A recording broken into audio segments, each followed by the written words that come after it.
Blessed morning, Dawn Watchers. Welcome. This is the last day of our Dawn Watch prayer. My name is Sis Sairi from Mahabula Center. Our topic is the Sword of the Spirit, which is the last piece of the armor of God. Our scripture is taken in the book of Ephesians chapter 6, verse 17 to 20. And take the helmet of salvation and the sword of the Spirit, which is the word of God, praying always with all prayer and supplication in the Spirit, being watchful to this end with all perseverance and supplication for all the saints. 19. And for me, the utterance mystery of the gospel, for which I am an ambassador in chains, that in it may speak boldly, as I ought to speak. Amen. This passage encourages us to understand the vital role of God's Word in our spiritual armor. The sword is both offensive and defensive weapon used by soldiers or warriors. In this case, it is a weapon belonging to the Holy Spirit. Swords were used to protect oneself from harm or to attack the enemy, to overcome or to kill him. In both cases, it was necessary for a soldier to get rigid training on the proper use of the sword to get maximum protection. All Christian soldiers need the same rigid training to know how properly handle the sword of the Spirit, which is the Word of God. Without the Word of God active in our lives, we cannot put on truth, righteousness, readiness, faith, or salvation, because we only learn these things through the Word of God. Without the Word of God, we would not know that we had armor given to us by God that gives us the strength to stand. The more we know and understand the Word of God, the more useful we will be in doing the will of God, and the more effective we will be in standing against the enemy. The Word of God.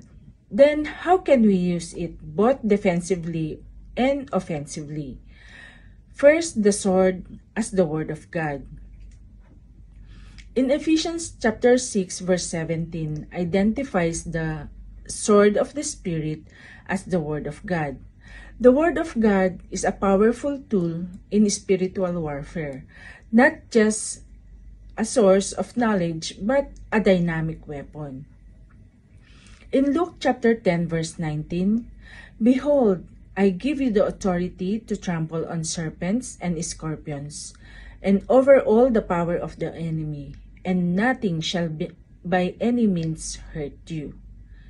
And this verse declares that we have been given authority to trample on snakes and scorpions, and to overcome all the power of the enemy.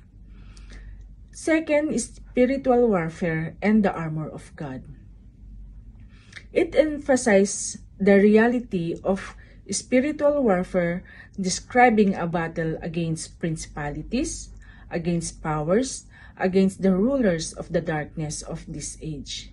In Ephesians chapter 6, verse 12, For we do not wrestle against flesh and blood, but against principalities, against powers, against the rulers of darkness of this age, against spiritual hosts of wickedness in the heavenly places. It calls us to put on the full armor of God, which includes the sword of the Spirit, to withstand the enemy's attack. Other pieces of the armor of God mentioned include belt of truth, breastplate of righteousness, shoes of peace, shield of faith, and the helmet of salvation. The sword as offensive. Third, the sword as offensive weapon. The Word of God as the sword of the Spirit is not just for defensive, but also for offensive action. In Hebrews chapter 4 verse 12 describes the word of God as living and active, sharper than any two-edged sword, piercing to the division of the soul and spirit, of joints and marrow, and discerning the thoughts and intentions of the heart. This highlights the power and effectiveness of the Word of God, not just as a defensive tool, but as a penetrating force that can expose and overcome evil. Fourth, the sword and prayer. In Ephesians chapter 6, verse 18, praying always with all prayer and supplication in the Spirit, being watchful to this end, with all perseverance and supplication for all the saints. In Ephesians chapter 6 verse 18 connects prayer with the sword of the Spirit, emphasizing the prayer empowers the word. Amen. Prayer is presented as the means by which believer wield the weapon of the word, making it effective spiritual battles. Amen.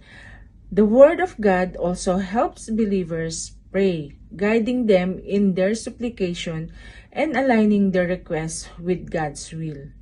And last, the sword's power and application. The Word of God is depicted as a living and active weapon capable of discerning the thoughts and intents of the heart. Believers are encouraged to become skilled in using the Word, just as a soldier would train with their sword. Brethren, our swords will not do any good if we keep them in their sheaths.